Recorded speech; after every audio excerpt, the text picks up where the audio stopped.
Konflik antara kelompok kriminal bersenjata KKB dan aparat keamanan TNI Polri di Papua terus berlanjut tanpa titik temu. Seiring waktu, situasi di wilayah ini semakin memanas, terutama menjelang awal tahun 2025. Rangkaian peristiwa terbaru mencerminkan eskalasi yang tak kunjung mereda, mulai dari latar belakang sejarah yang memicu ketegangan, aksi bersenjata yang kian meningkat, hingga pembelotan anggota aparat yang memperumit keadaan. Sejarah mencatat bahwa ketidakpuasan terhadap hasil penentuan pendapat rakyat PEPRA tahun 1969 menjadi pemicu utama ketegangan di Papua. Sebagian masyarakat merasa bahwa integrasi Papua ke dalam Negara Kesatuan Republik Indonesia (NKRI) tidak sesuai dengan aspirasi mereka. Dari ketidakpuasan tersebut, lahirlah Organisasi Papua Merdeka (OPM) yang sejak lama memperjuangkan kemerdekaan Papua. Dalam perkembangannya, kelompok ini membentuk sayap militer yang kini dikenal sebagai KKB. Dengan melakukan serangan bersenjata, mereka menargetkan aparat keamanan serta warga sipil yang dianggap bagian dari sistem pemerintahan Indonesia. Di sisi lain, pemerintah bertindak tegas dengan menugaskan TNI dan Polri untuk menjaga stabilitas serta menindak ancaman yang ditimbulkan oleh kelompok tersebut. Memasuki akhir 2024 hingga awal 2025, ketegangan di Papua semakin meningkat. Salah satu kejadian yang menjadi sorotan adalah pembelotan Aske Mabel, seorang mantan anggota kepolisian yang kini menjadi bagian dari KKB. Aske Mabel sebelumnya bertugas di Polres Yalimo, Papua Pegunungan. Namun sebelum resmi diberhentikan dari kepolisian, ia memilih bergabung dengan Tentara Pembebasan Nasional Papua Barat, Organisasi Papua Merdeka, TPNPB OPM pada tahun 2024. Tak lama setelah membelot, ia langsung melakukan aksi besar. Pada 9 Juni 2024, ia merampas senjata api jenis AK China dari seorang anggota kepolisian.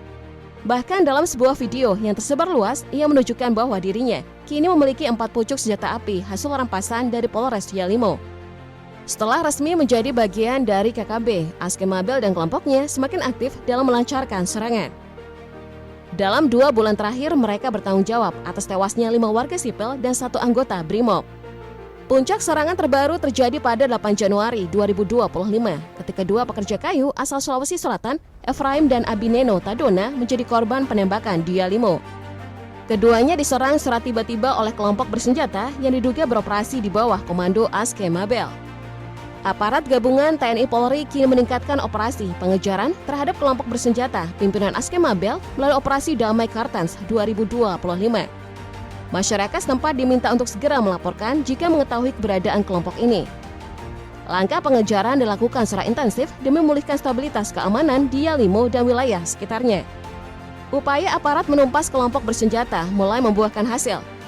Pada Senin 3 Februari 2025, Satgas Operasi Damai Kartens menangkap Ioktogi Telenggen alias Upinip Kogoya di Bandara Nop Goliat Dekai, Yahukimo. Ioktogi terlibat dalam berbagai aksi kekerasan, termasuk penyerangan pekerja bangunan yang menewaskan 4 orang dan pembantaian 13 pendulang emas pada Oktober 2024. 10 hari kemudian, aparat kembali mencatat keberhasilan dengan menangkap Okoni Siep alias Nixon Matuan di distrik Elelim, Kabupaten Yalimo. Okoni adalah anggota kelompok bersenjata pimpinan Aske Mabel dan terlibat dalam sejumlah aksi kriminal sepanjang 2024. Saat penangkapan, aparat menyita 2 pucuk senjata jenis AK beserta 50 butir amunisi. Dalam pemeriksaan awal, Okoni mengakui keterlibatannya dalam penembakan yang menewaskan Brigpol Iqbal Anwar Arif di PT Amo Yalimo pada 17 Januari 2025. Saat ini ia masih diperiksa secara intensif, sementara aparat memperketat pengamanan di berbagai titik rawan Papua guna mengantisipasi pergerakan KKB lainnya. Selain menangkap anggota bersenjata, aparat juga membongkar jaringan informan KKB di Yalimo. John Aso, seorang tukang ojek di kota Elelim, diamankan oleh Satgas Gakum Operasi Damai Kartens pada 1 Februari 2025. John diduga berperan sebagai mata-mata kelompok Aske Mabel, sering memantau pergerakan aparat dan melaporkan hasilnya melalui telepon seluler. Ia juga diduga memiliki hubungan dengan mantan anggota Polri yang kini bergabung dengan KKB. Saat ini, ia tengah diperiksa secara intensif untuk mengungkap keterlibatan lebih luas dalam jaringan KKB. Situasi keamanan di Papua semakin memburuk akibat aksi kekerasan kelompok kriminal bersenjata KKB yang telah menelan korban dari aparat keamanan maupun warga sipil. Pada Jumat 17 Januari 2025, Bribtu Iqbal Anwar Arif, anggota BRIMOB, gugur setelah tertembak kelompok bersenjata pimpinan Aske Mabel di Kampung Hobakma, distrik Elelim, Yalimo. Insiden terjadi saat tim patroli berhenti untuk memeriksa hambatan di jalan, namun tiba-tiba disergap dari arah tebing. Bribtu Iqbal terkena tembakan dan segera dievakuasi, namun nyawanya tak tertolong. 4 hari kemudian pada 21 Januari, Brigadir Ronald M. Enok tewas dalam serangan di Puncak Jaya. Ia ditembak kelompok bersenjata pimpinan Bumiwalo Telenggen saat pulang setelah membeli minyak tanah. Jenazahnya dievakuasi di RSUD Mulia sebelum diterbangkan ke Jayapura untuk penghormatan terakhir. Tak hanya aparat, warga sipil juga menjadi korban. Lajahari, pedagang asongan berusia 51 tahun ditemukan tewas di Jalan Gunung Yahukimo pada 30 Januari. Sebelumnya ia berpamitan kepada istrinya untuk mengantar dagangan, namun tak lama kemudian jasadnya ditemukan di bawah jembatan Agung Mulia. Dugaan awal mengarah pada KKB Kodap 16 Yahukimo yang menuduhnya sebagai mata-mata aparat keamanan. Aparat gabungan TNI Polri terus meningkatkan operasi untuk menindak pelaku dan membalikan stabilitas di Papua Pegunungan. Di tengah meningkatnya ketegangan, operasi militer yang agresif mulai membuahkan hasil. 3 simpatisan KKB, HB, MK, dan DM menyerahkan diri kepada Satgas Yonif 501 Bajra Yuda Madiun setelah semakin terdesak oleh serangan intensif aparat keamanan. Ketiganya berasal dari kelompok Said Fatem. Menurut dan Satgas Yonif 501 BY, Letkol Infanteri Yahya Wisnu Arianto, operasi hingga ke pelosok hutan Maibrat mempersempit ruang gerak kelompok separatis. Terputusnya jalur logistik membuat mereka kesulitan mendapatkan pasokan makanan dan perlengkapan. Kondisi ini memicu perpecahan internal hingga beberapa anggota memilih menyerah demi keselamatan mereka.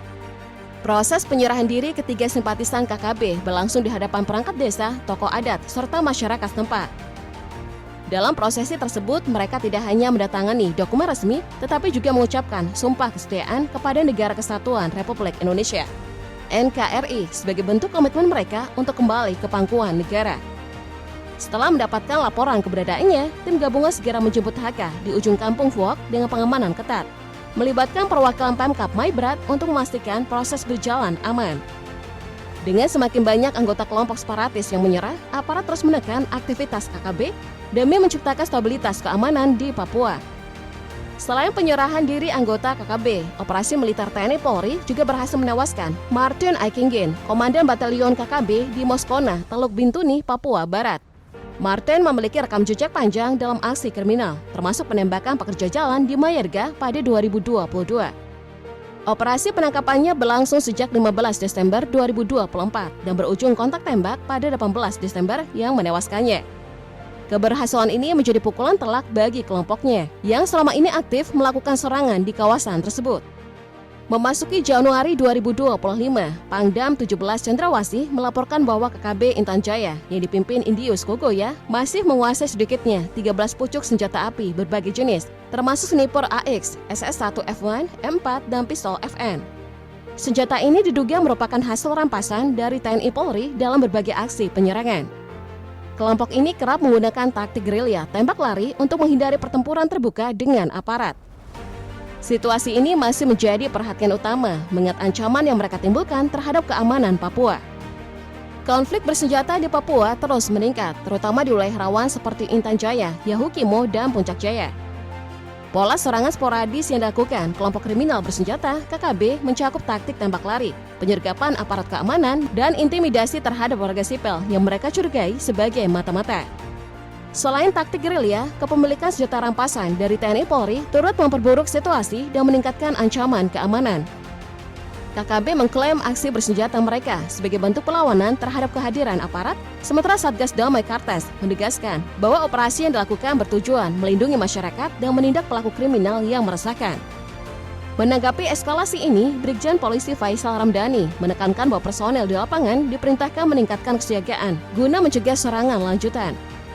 Operasi Damai Kartes tetap berkomitmen menjaga stabilitas Papua dengan mengutamakan keselamatan warga. Polri memastikan kehadiran mereka untuk menegakkan hukum dan menciptakan ketertiban. Penyelidikan terhadap pelaku penyerangan terus berlangsung. Masyarakat dihimbau tetap tenang dan mendukung proses ini agar aparat dapat segera mengidentifikasi serta menangkap pelaku. Meski konflik masih berlangsung tanpa kepastian kapan akan berakhir, harapan untuk perdamaian tetap ada. Dialog antara pemerintah dan kelompok-kelompok berkepentingan menjadi kunci penyelesaian konflik secara menyeluruh. Tanpa komunikasi terbuka, pertempuran hanya akan terus memakan korban. Mewujudkan Papua yang damai membutuhkan pendekatan lebih manusiawi dengan berlandaskan keadilan dan kesejahteraan merata bagi seluruh masyarakat.